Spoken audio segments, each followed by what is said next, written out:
섬뜩할 만한 말씀 드려보도록 하겠습니다. 5가지의 접근으로 시장을 좀 바라봤는데 그 어떤 접근으로 보아도 상승 압력은 작용한다라고 평가하고 있기 때문에 서울 수도권을 중심으로 상승 국면이 나타나고 지방의 경우에는 상승세를 체감하기 어려울 것이다 라고, 여러분이 이런 현상들이 우연이 아니라는 것에 공감을 하신다면 분명 이 부동산 시장을 판단하는 데 참조를 하셔야 됩니다.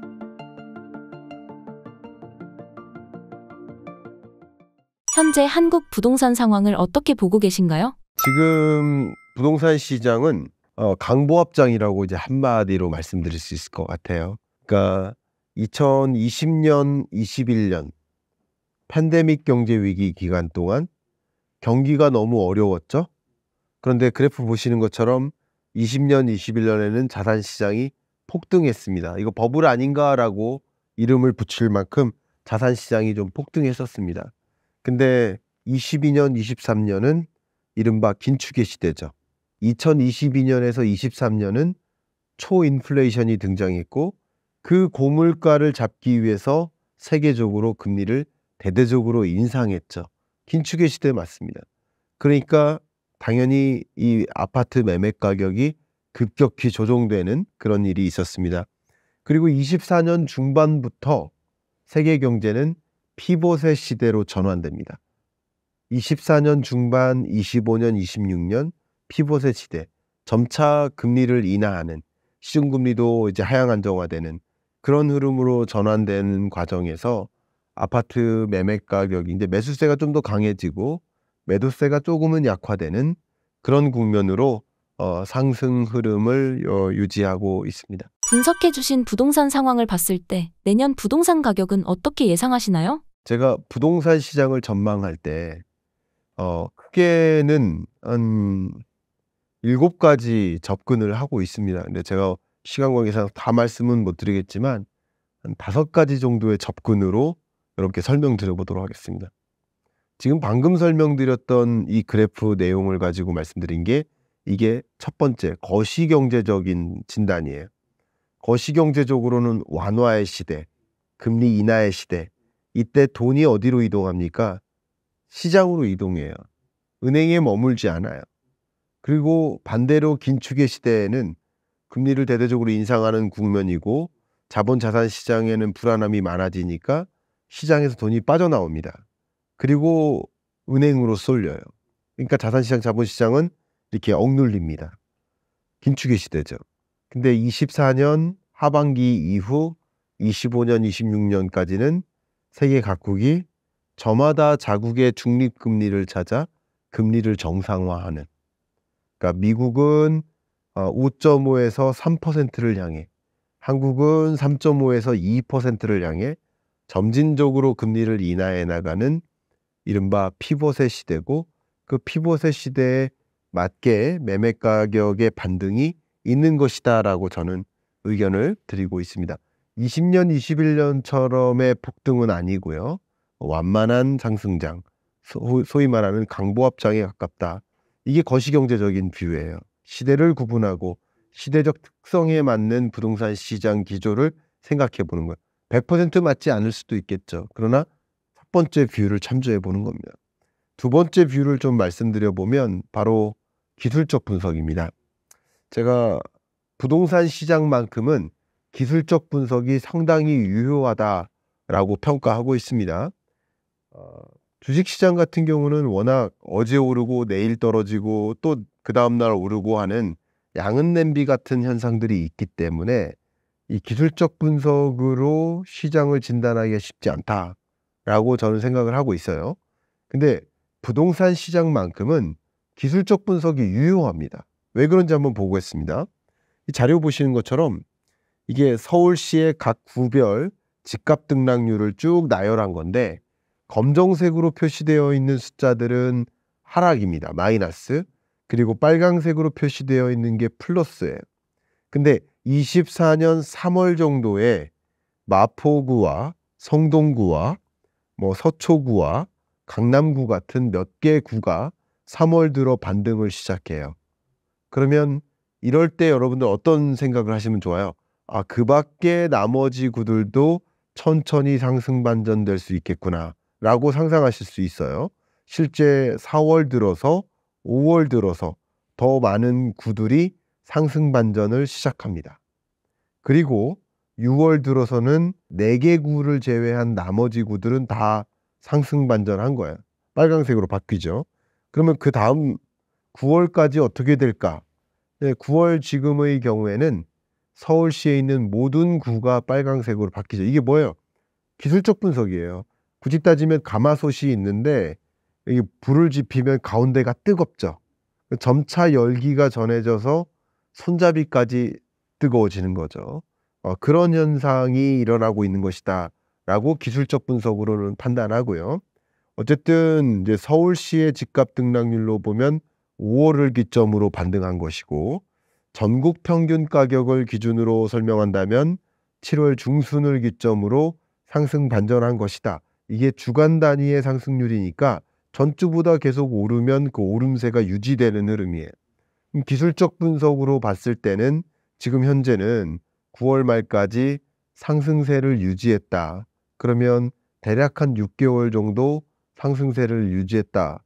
그러면 그냥 잠정적으로 기술적으로는 적어도 6개월 정도는 상승세를 유지할 가능성이 높겠구나라고 일단 기술적 분석으로는 판단하는 게 틀리지 않겠다라고 의견을 드리겠습니다.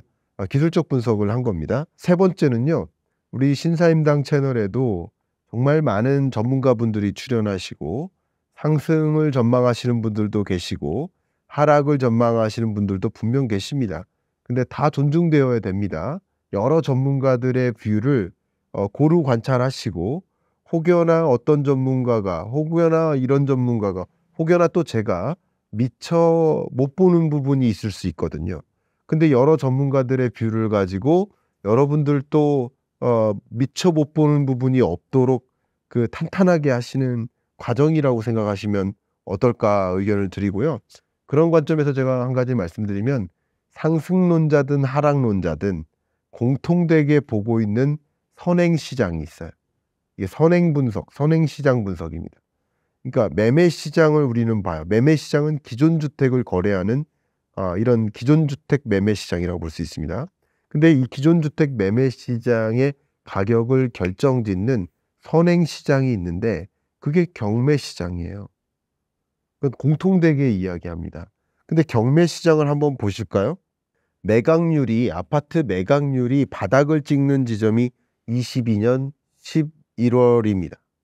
매각가율도 바닥을 찍는 지점이 매우 비슷해요. 그리고 그 이후에는 추세적인 상승 국면을 유지하고 있습니다. 이 이야기는 뭘까요? 이게 약 6개월에서 1년 정도 선행하는 시장이기 때문에 그럼 경매 시장을 가지고 본다면 지금 약 23년 1월부터 24년 중순까지 1년 반 동안 바닥을 찍고 상승하는 흐름을 경매 시장에서 보였다는 이야기는 적어도 지금부터 약 1년 정도는 경매 시장을 가지고 선행 분석을 했을 때 상승하는 흐름을 보일 수 있겠구나라고 판단해 볼 수 있는 계기가 될 겁니다. 역시 선행 시장 하면 매매 시장을 선행하는 또 지표 중에 하나가 이 전세 시장인데, 전세 시장 같은 경우도 기본적으로 전세 가격이 오르면 이 파란색 선이죠. 여기서는 전세 시장의 전세 가격이 오름세가 23년 중순부터 일어났어요. 그리고 한 번도 마이너스로 바뀌지 않았고요. 지금 상승 국면일 때도 매매 가격 상승률보다 전세 가격 상승률이 더 높아요. 그러면 어떤 일이 벌어지는 거예요? 전세 시장은 꾸준히 상승세를 유지했기 때문에 매매 시장도 상승세를 유지할 가능성은 조금 더 있어 보인다라고 평가할 수 있겠죠. 그러니까 여러 다각도로 여러분 보시는 겁니다. 전세 시장까지도 보신 겁니다. 이렇게 선행 시장을 가지고도 평가 내릴 수 있습니다. 근데 잠깐 여기서 여러분 섬뜩할 만한 말씀 한번 드려볼게요. 저는 이 부동산 시장을 어떻게 보냐면 수많은 거시경제 변수들을 톱니바퀴에 비유하고 그 톱니바퀴들은 같이 굴러가요. 근데 어떤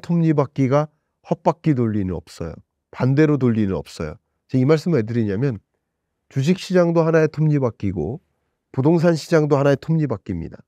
실물 경제적 여러 변수들, 수출, 물가, 환율, 금리 이런 다양한 거시경제 변수들이 같이 맞물려 돌아간다는 거예요. 물론 이제 부동산 전문가 분들처럼 특정 이 부동산 시장이라는 톱니바퀴를 집중적으로 보지는 않죠. 근데 여러 변수들이 어우러져서 같이 돌아간다라는 것을 저는 늘상 확인하고 있는데 잠깐 섬뜩할 만한 말씀 드려보도록 하겠습니다. 경매 시장에 매각률이 바닥을 찍는 지점이 22년 11, 12월, 또 매매 가격 등락률이 바닥을 찍는 지점도 22년 11, 12월. 역시 코스피가 바닥을 찍는 지점도 22년 11, 12월. 시중금리가 가장 높은 지점을 기록하는 그 지점도 22년 11, 12월. 또 22년 11, 12월이 미국이 자이언트 스텝을 연거푸 4번 했던 시점이에요. 그러니까 금리 인상에 대한 공포감이 가장 극단적으로 고조됐었던 시점도 22년 11, 12월. 환율도요. 원달러 환율이 정점을 찍던 1,400원을 돌파해서 우리 세계 경제 큰일 나는 거 아니야 하는 그런 공포감이 집중됐던 것도 22년 11, 12월. 이 거시경제 변수들이 같은 방향성을 제시해주고 있다는 것은 여러분이 이런 현상들이 우연이 아니라는 것에 공감을 하신다면 거시경제적으로도 분명 이 부동산 시장을 판단하는 데 참조를 하셔야 됩니다. 저는 거시경제적 진단을 하고 있는 거예요. 지금까지는 나름 이제 3가지 변수를 가지고 부동산 시장을 좀 예측해보는 전망을 시도한 건데 2가지 더 한번 해보겠습니다. 사실 이제 매매 가격을 결정짓는 변수는 수요 공급이죠. 그러면 우리는 이 부동산 매매 가격을 결정짓는 수급 분석을 해야 되는데 공급과 수요를 하나씩 보여드리도록 하겠습니다. 이게 주택건설 인허가 건수예요. 인허가 건수가 뭐냐면 건설사들이 나 분양사업 할래요 하면 가장 먼저 하는 게 인허가 받는 거예요. 그 인허가 건수가 기록이 되고 인허가 건수가 기록이 됐을 때 인허가 건수 기록된 날로부터 대략 3년 정도 후에 공급이 됩니다. 분양 공급이. 빠를 때예요. 빠를 때. 3년 정도 걸린다고 보시면 좋겠습니다. 근데 인허가 건수가 21년에 정점을 찍고 22년에 떨어지죠. 23년에 더 떨어지죠. 24년에 더 떨어집니다. 그러면 3년 정도 격차를 두고 공급량이 이어진다라고 가정해 보면 24년 떨어지고 있고 공급량 부족하다고 해서 왜 이렇게 공급량이 부족하다라는 사인이 드는지 할 만큼 공급이 부족하고 얼마만큼 공급이 부족하면 정부는 이렇게 그린벨트 해제까지 고민을 하지 않았습니까? 바로 그겁니다. 그럼 25년의 공급량은 더 줄어들고 26년의 공급 부족 현상은 추가적으로 야기될 여지가 있어요. 이런 것들을 본다면 주택 공급 여건이 부진하다. 더군다나 이 인허가 받은 물량이 다 분양 공급 사업에 성공하는 게 아니에요.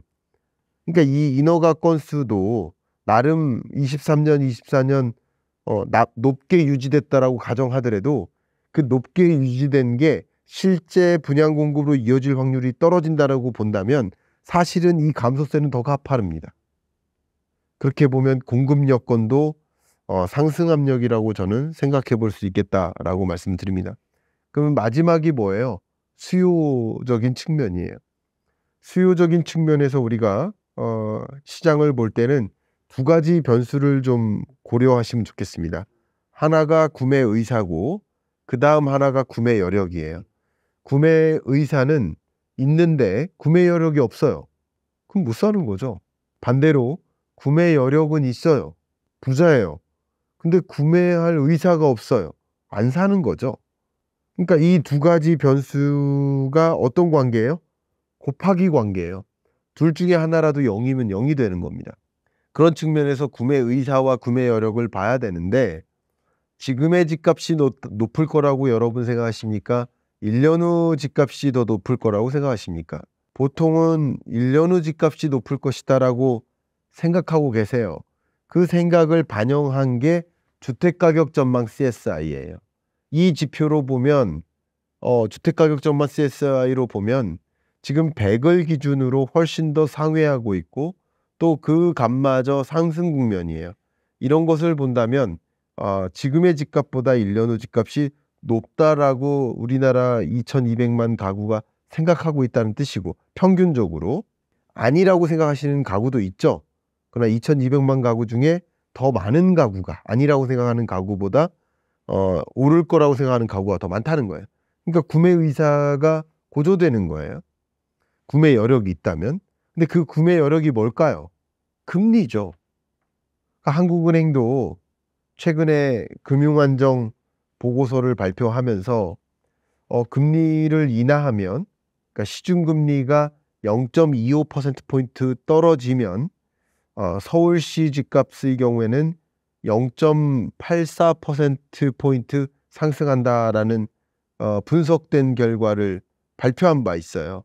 그만큼 금리가 떨어지면 대출 상환할 여력이 높아지니까, 왜냐하면 이자 상환액이 줄어든다는 거잖아요. 그만큼 더 많은 대출에 의존해서 집을 살 수 있는 여건이 조성되는 거예요. 그러니까 구매 여력이 생기는 거죠. 그러니까 구매 의사와 구매 여력을 곱했을 때 상대적으로 둘 다 플러스적인 영향들이 있기 때문에 저는 이 수급 분석이라는 관점에서도 공급은 줄고 수요는 늘어난다라고 보고 있습니다. 그런데 더 중요한 것은 내 집 마련 수요인데요. 전국 평균 아파트 매매 가격이 이 등락률이 플러스로 바뀐 것이 정확히 24년 7월입니다. 전세에서 매매로의 전환을 7월에 시도한 사람들이 많을까요? 아니에요. 7월부터 상승했으니까. 왜냐하면 상승하는 것을 보면서 그 기대감을 갖거든요. 내 집 마련 의사결정자들이. 그러면 7월은 이제 상승하기 시작했으니 잠깐 상승일 수도 있어. 일시적 상승일 수도 있어. 아직 상승세를 보면서 내 집 마련으로 전환할 수는 없습니다. 그럼 8월은요? 8월도 아니죠. 왜냐하면 전세 계약을 유지하거나 전세 계약을 연장하거나 아니면 다른 전셋집을 찾는다라고 했을 때 그게 7월에 반등하기 시작했는데 8월 계약 건수가 바로 그런 것을 보고 결정한 건 아니라고 봐요. 그러면 9월은 9월까지도 아니에요. 근데 10월 결정부터는 아마도 7월 가격 상승세가 있네? 8월 가격 상승세가 있네? 그러면 나는 이제 내 집 마련으로 하는 게 낫겠다. 특히 전세 가격과 매매 가격 차이는 좁혀지고 집값은 1년 후에 더 올라가 있을 수 있으니 차라리 지금 내 집 마련을 하는 게 낫겠다 하면서 실거주 수요, 내 집 마련 수요가 이 수요를 자극할 것으로 봅니다. 그런 것들이 연동될 것으로 보고 있기 때문에 기본적으로 저는 오늘은 5가지의 접근으로 시장을 좀 바라봤는데, 그 어떤 접근으로 보아도 전반적으로 강한 상승 압력은 아니지만 강보합에 달하는 상승 압력은 작용한다라고 평가하고 있기 때문에 여러분들께는 그렇게 의견을 드려보고자 합니다. 이번 신간에도 부동산 관련 이야기를 해주고 계시나요? 예. 제가 매년 경제전망서를 쓸 때 이제 한국 경제 트렌드 편 안에 부동산 전망 편이 있어요. 2024년 중반 이후 매매 가격의 상승 전환이 있을 수 있고, 상승 전환이 있을 때 전국적으로 상승 국면이 시작되는 게 아니라 서울 수도권을 중심으로 상승 국면이 나타나고 지방의 경우에는 상승세를 체감하기 어려울 것이다라고 설명을 했고, 그런 현상을 비대칭화라고 이야기했습니다. 25년 전망서에서는 이 시장의 트렌드를 비대칭화의 진전, 이 비대칭화가 더 전개된다 이거예요. 무슨 뜻이냐? 서울 수도권의 집값은 더 강하게 상승하고 비수도권의 경우에는 상승 전환하지 못하거나 상승한다 하더라도 수도권 집값 상승률보다는 밑돌 것이기 때문에 가격은 더 차이가 벌어져. 같이 상승한다 하더라도 가격은 더 벌어지는 거예요. 이런 현상을 제가 충분히 설명을 드려놨는데요. 여러분들이 그런 현상이 왜 있는지를 좀 한번 보시면서 관찰하시면 어떨까. 왜냐하면 우리 연구자들은 보통 아파트 평균 가격을 가지고 얘기해요. 전국 평균 가격. 근데 전국 평균 가격이 상승한다라는 이야기랑 지금 이 영상을 보시는 분들이 분명 전국에 계실 텐데 나의 집값이 상승한다는 이야기, 내가 살고자 하는 동네의 집값이 상승한다는 이야기가 아닐 수 있어요. 그게 비대칭화거든요. 지금은 정확히 그게 아니다라는 것을, 비대칭화가 전개된다라는 사실을 좀 강조하고 싶은데요. 그렇기 때문에 여러분들이 시장을 정확하게 진단하고 평균 가격은 그렇게 되지만 그와 동시에 나의 집값은 더 떨어질 수도 있는 건지 아니면 같이 상승 기조에 편승해서 상승하는 것인지를 좀 구분하셨으면 좋겠습니다. 그것을 구분하실 수 있도록, 구분하시지 않으면 오판을 내리기가 쉽거든요. 그래서 그 판단은 여러분의 몫이지만 그럼에도 불구하고 오판하도록 도와주면 안 되거든요. 그렇기 때문에 비대칭화라는 부동산 시장의 트렌드가 있다라는 사실을 조금 적극적으로 안내해 드리고 싶습니다.